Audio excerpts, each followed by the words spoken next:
നമ്മളിപ്പോൾ ഒരു ദിവസം റെസ്റ്റോറൻറ്റിൽ ചെന്നിട്ട് അന്ന് എന്തെങ്കിലും ഒരു ആഘോഷ ദിവസമാണെന്നൊക്കെ വിചാരിച്ചു, എന്തെങ്കിലും ഒരു സക്സസ് ഉണ്ടായി, നമ്മളൊന്ന് ആഘോഷിച്ച് കളയാമെന്ന് വിചാരിച്ചു. നമ്മളെല്ലാവരും കൂട്ടി പോയി റെസ്റ്റോറൻറ്റിലെത്തി. റെസ്റ്റോറൻറ്റിൽ ചെന്നപ്പോൾ അവിടെ മെനു നോക്കിയപ്പോൾ ആ മെനുവിൽ എന്തൊക്കെയാണ് ഫുഡ് എന്നുള്ളത്, കാരണം ഒരു സ്പെഷ്യൽ റെസ്റ്റോറൻറ്റിൽ പോയത്, അവിടുത്തെ ഫുഡ് എന്തൊക്കെയാണെന്ന് നമുക്ക് അറിയാത്തൊരു റെസ്റ്റോറൻറ്റാണെന്ന് വിചാരിച്ചു. അങ്ങനെ ഓരോന്ന് അത് വേണമെന്ന് ചോദിച്ച് വെയിറ്റർ വന്നിട്ട് അപ്പോൾ നമ്മൾ പറഞ്ഞാൽ പോട്ടെ, ഇതോ അതും പോട്ടെ. കാരണം ആഹ്ലാദത്തിലാണല്ലോ നമ്മളിന്ന്, പൈസക്കൊന്നും ഒരു ലെവലില്ല, ഇന്ന് എന്തും ചിലവാക്കും, ആഘോഷിക്കാനാണ് പറഞ്ഞത്.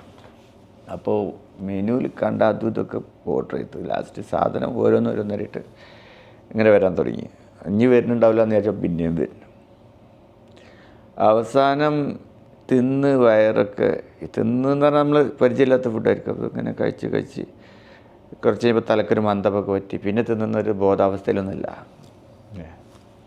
തിന്നു ഇടയ്ക്കിടയ്ക്ക് ഇങ്ങനെ എല്ലാവരും ഇങ്ങനെ മന്ദപ്പോടുകൂടി നോക്കുകയും ചെയ്യും. അപ്പോൾ അവരും തിന്നിട്ട്, കാരണം മലയാളി മനസ്സും കൂടെ ഓർഡർ ചെയ്ത് കഴിഞ്ഞാൽ കഴിക്കണം എന്നല്ല, ഫുഡ് വേസ്റ്റ് ആക്കാൻ പറ്റില്ല. അങ്ങനെ ഫുഡ് കഴിച്ച് നമ്മളൊന്ന് വീട്ടിൽ പോയി. പിറ്റേന്ന് രാവിലെ എണീച്ച് കഴിഞ്ഞാൽ പിന്നെ നമ്മളല്ല. അതാണ് ഞാൻ പറഞ്ഞത്. അതായത് എപ്പോഴും നമ്മളല്ല, അത് നമ്മൾ തിരിച്ചറിയണം. നമ്മൾ ഈ സാധു മനുഷ്യൻ്റെ അവസ്ഥയെക്കുറിച്ച്, പലവിധ അവസ്ഥകളെക്കുറിച്ച് നമുക്കൊരു തിരിച്ചറിവുണ്ടായാൽ ഒരുപാട് പ്രശ്നങ്ങൾ ഒഴിവായി കിട്ടും. അത് നിന്ന് പോയിട്ട് വീട്ടിൽ ബാക്കിയുള്ളവരൊക്കെ ഉണ്ടല്ലോ, എല്ലാവരും എണീക്കുന്നത് ആ അവസ്ഥയിലായിരിക്കും. എന്താ വെച്ചാൽ നമുക്ക് ഏറ്റവും കൂടുതൽ ഊർജ്ജം വേണ്ടത് എന്തിനാണെന്നറിയോ? ഒന്ന് ചിന്തിക്കാനാണ്. ഏറ്റവും കൂടുതൽ 20% ബ്രെയിനിൻ്റെ എനർജി പോണത് ചിന്തിക്കാനാണ്. രണ്ടാമത്തെ അതെന്നറിയോ? ദഹിപ്പിക്കാനാണ്. അപ്പം നമ്മൾ ഇന്നലെ കുത്തിക്കയറ്റിയിട്ടുള്ള നമുക്കും പരിചയമില്ലാത്ത, നമ്മളെ വയറിനും പരിചയമില്ലാത്ത സാധനത്തിന് ഇത് എന്താണെന്ന് മനസ്സിലാക്കാൻ വേണ്ടിയിട്ട് വയറാകെ പ്രയാസപ്പെട്ട് ലാസ്റ്റ് ലിവറൊക്കെ പണിയെടുത്ത് മൊത്തത്തിൽ ഊർജ്ജം മൊത്തം ദഹിപ്പിക്കാൻ അങ്ങ് ചിലവാക്കി. രാവിലെ എണീച്ചപ്പോൾ ഊർജ്ജം പിന്നെ ജീവിക്കാനില്ല. പിന്നെ നമുക്ക് നല്ല ഊർജ്ജപ്പെട്ട സംഗതിയായിട്ട് ക്ഷമിക്കാനും. ക്ഷമ എന്ന് പറഞ്ഞ സാധനം മൊത്തം നമുക്ക് പ്രകോപനങ്ങളല്ലേ. ജീവിതം തന്നെ ചിന്തിക്കാൻ നമുക്ക് വയ്യല്ലോ. എവിടത്താ വന്നത് നമുക്കറിയോ, എവിടൊക്കെ പോകണമെന്നറിയോ. നമ്മുടെ ഉള്ളിൽ ഒരുപാട് ഭയപ്പാടുകളുണ്ട്. ഈ ഭയപ്പാടുകളൊക്കെ നമ്മളിങ്ങനെ ഒരുതരം വിശ്വാസം ഉള്ളിലുണ്ടാക്കിയിട്ട് ഇങ്ങനെ പിടിച്ച് നിൽക്കുകയാണ്. ആ പിടിച്ച് നിൽക്കാൻ നമ്മുടെ ഉള്ളിലെ ഊർജ്ജം, അതാണ് നമ്മൾ പിടിച്ച് നിർത്തുന്നത്. ആ ഊർജ്ജം കുറഞ്ഞു കഴിഞ്ഞാൽ പിടിച്ച് നിർത്തിയ സാധനമൊക്കെ ഉണ്ടല്ലോ, പേടികൾ, ഭയങ്ങൾ ഒക്കെ ഇങ്ങോട്ട് ചാടും. എന്താണെന്നറിയില്ല, ഒരുതരം ആദി, ആങ്സൈറ്റി, മൊത്തത്തിൽ നമ്മൾ കണ്ണടച്ചിട്ടാക്കിയ പല കാര്യങ്ങളും നമ്മുടെ മൈൻഡിലേക്കൊക്കെ ഇങ്ങോട്ട് വന്ന് മൊത്തത്തിൽ നമ്മൾ തന്നെ തൊട്ടാ പൊട്ടുന്നുള്ള അവസ്ഥയിൽ നിൽക്കുമായിരിക്കും. അപ്പോൾ നമ്മൾ മാത്രമല്ല തൊട്ടാ പൊട്ടുന്ന അവസ്ഥയിൽ നിൽക്കുന്നുണ്ടാവുക. നമ്മൾ അന്ന് നമ്മുടെ പാർട്ടിയിൽ ആരൊക്കെ ഉണ്ടായിരുന്നു അവരുടെയൊക്കെ അവസ്ഥ അതാണ്. ചിലപ്പോൾ ഭാര്യയായിരിക്കും, മക്കളായിരിക്കും, മാതാപിതാക്കളായിരിക്കും, ഫ്രണ്ട്സായിരിക്കും, അവരൊക്കെ ഈ അവസ്ഥയിലാണ്. തലേന്ന് അടിച്ച് പൊളിച്ച മനുഷ്യന്മാർ പിറ്റേന്ന് രാവിലെ ചെയ്യുന്ന പണിയാണ്. ആ തലേന്നത്തെ ദിവസം ആർമാദിച്ച് ഊർജം കളഞ്ഞ ആ അവസ്ഥയുടെ നേരെ ഓപ്പോസിറ്റാണ് രാവിലെ ഉണ്ടാവുക എന്നുള്ളത് നമ്മളൊന്ന് തിരിച്ചറിയണം.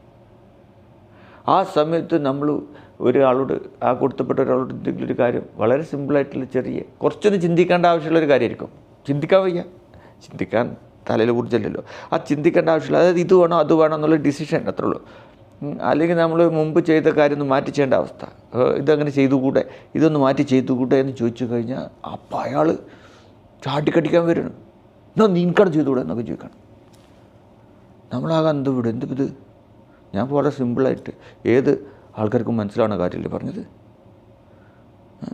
അയാളുടെ അവസ്ഥ എന്താണെന്നറിയോ? ഇതാണ്, ആ സാധുവിന് ഊർജ്ജമില്ല, ചിന്തിക്കാനുള്ള ഊർജ്ജമില്ല, ക്ഷമിക്കാനുള്ള ഊർജ്ജമില്ല.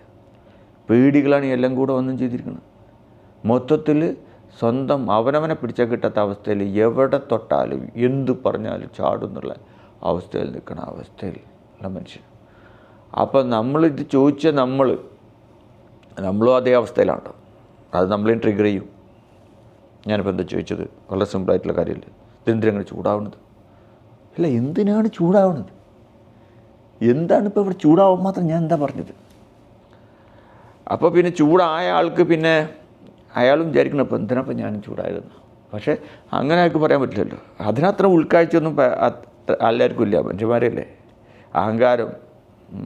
അപ്പോൾ ഞാൻ ചൂടായത് കാര്യത്തിനാണെന്ന്, ഞാൻ പറഞ്ഞത് എന്തിനാണെന്ന് വെച്ചാൽ, ഞാൻ എന്തിനാണ് ചൂടായതെന്ന് വെച്ചാൽ, എന്തിനാ ചൂടായത്, ഞാൻ ചൂടായത് എന്ന് പറഞ്ഞിട്ട് ആ ചൂടായതിനെ ന്യായീകരിച്ചിട്ട് ഇതിനൊന്ന് പെരുപ്പിച്ചിട്ട് നമ്മൾക്ക് തന്നെ ബോധ്യമില്ല എന്തിനാണ് ചൂടായതെന്ന്. എന്നിട്ട് നമ്മളെ ബോധ്യമാക്കാൻ വേണ്ടിയിട്ട് നമ്മൾ ഇല്ലാത്ത കാര്യങ്ങൾ കൂടി അങ്ങനെ ആയാൽ ഇങ്ങനെ ആയാൽ ഇങ്ങനെ ആയാൽ അങ്ങനെ ആയാൽ അങ്ങനെ ആയാൽ ഇങ്ങനെ ആയാൽ അങ്ങനെ ആവില്ലേ എന്നൊക്കെ ചോദിച്ചിട്ട് അങ്ങനെ ആവില്ലേ എന്നൊക്കെ ചോദിച്ചാൽ നമുക്ക് തന്നെ ബോധ്യമില്ലാത്ത കാര്യം സമർത്ഥിച്ചിട്ട് ചൂടായതിനെ ന്യായീകരിക്കാൻ ശ്രമിക്കുന്ന അപ്പോൾ അപ്പുറത്തെ ആൾ ഇത്രയും ലോജിക്കില്ലാത്ത കാര്യം കേട്ട് കഴിഞ്ഞാൽ അയാൾക്ക് പിന്നെ നിയന്ത്രണം കിട്ടാത്ത സമയമല്ലേ. അയാൾ ഇതിനെതിരെ എന്തായി ഇയാൾക്ക് ക്ഷമയില്ല. പിന്നെ അവിടെ എന്തായി ITI. അതുകൊണ്ട് പറഞ്ഞത് ഞാനും നിങ്ങളൊന്നും നമ്മളല്ല ചില സമയത്ത് നിന്ന് മനസ്സിലാക്കുക. ഇതിന് ഈ പല സാഹചര്യങ്ങളുണ്ട്. ഇതുപോലെ ഭക്ഷണം കഴിച്ചതാണ് വളരെ നല്ല കാര്യം ചെയ്തതാണ്, പക്ഷെ അമിതമായ അമൃതും വിശന്ന് കേട്ടിട്ടില്ല എന്ന അവസ്ഥയിൽ സംഭവിച്ചു പോകണ്ട. അപ്പോൾ ആ തലേന്നത്തെ ഊർജ്ജം മൊത്തം ദയിപ്പിക്കാൻ പോയപ്പോൾ ശരീരത്തിൽ ക്ഷീണിച്ച കാരണത്താൽ നമ്മളന്ന് തലേന്ന് നമ്മൾ ട്രിഗേർഡ് ആകുന്നുണ്ട് എന്ന് കണ്ടു കഴിഞ്ഞാൽ ഉടനെ നമുക്ക് അവബോധത്തിലേക്ക് വരാൻ പറ്റണം. Something wrong. ഇന്നത്തെ ദിവസം ഇതാണ് എൻ്റെ അവസ്ഥ. അധികം ഒന്നിനും ഇടപെടാതിരിക്കുകയാണ് നല്ലത്. ഇടപെട്ടാൽ ചിലപ്പോൾ വെളുക്കാൻ തേച്ചത് പാണ്ടാവാൻ സാധ്യതയുണ്ട്. ഇന്നത്തെ ദിവസം നമുക്ക് കുറച്ചൊന്ന് വിശ്രമിക്കാം, കുറച്ചൊന്ന് മനസ്സിന് ശാന്തത നൽകാം, ശരീരത്തിന് ശാന്തത നൽകാം. നമ്മൾ ഒന്ന് റിലാക്സ്ഡ് ആയിട്ടിരിക്കുന്നതായിരിക്കും നല്ലത്. നമ്മുടെ നെഗറ്റീവ് ഡേ ആണ്, അങ്ങനെയല്ലോ നമ്മൾ 2 ദിവസങ്ങൾ പറയാറുണ്ടല്ലോ അല്ലേ, പോസിറ്റീവായിട്ട് നല്ല ദിവസം മോശം ദിവസം എന്നൊക്കെ പറയാറുണ്ട്. മോശം ദിവസം ഒന്ന് മനസ്സിലാക്കാനും മോശം മൂഡിലാണെന്ന് മനസ്സിലാക്കാനും അത് മറ്റുള്ളവരോട് പറയാൻ ഞാൻ ഇന്നത്തെ അവസ്ഥ ഇതാണ് എന്ന് പറയാനും എനിക്ക് ഇന്ന് ചിലപ്പോൾ ഞാൻ ഇതുപോലെ പ്രതികരിച്ചേക്കാം എന്നുള്ള രീതിയിൽ മറ്റുള്ളവരോട് പറയുന്നതുകൊണ്ടൊന്നും ഒരു കുഴപ്പമില്ല.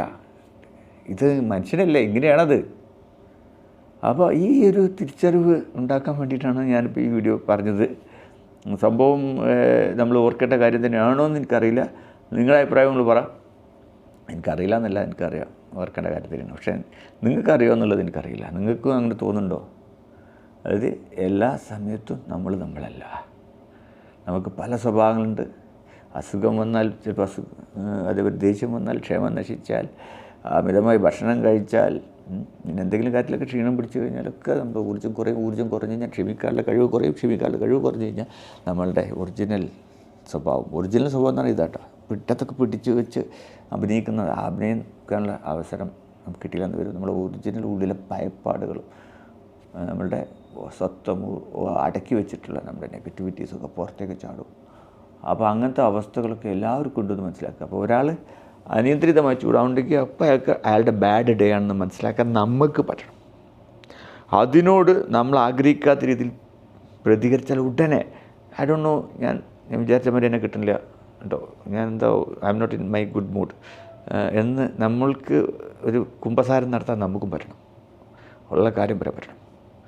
അതൊക്കെ അതിൻ്റെയൊക്കെ സമയമായില്ല. ഇപ്പോൾ വെറുതെ അഭിനയിക്കാനില്ലല്ലോ. മനുഷ്യനെ മനസ്സിലാക്കണം, മനുഷ്യൻ്റെ പല അവസ്ഥകൾ മനസ്സിലാക്കണം.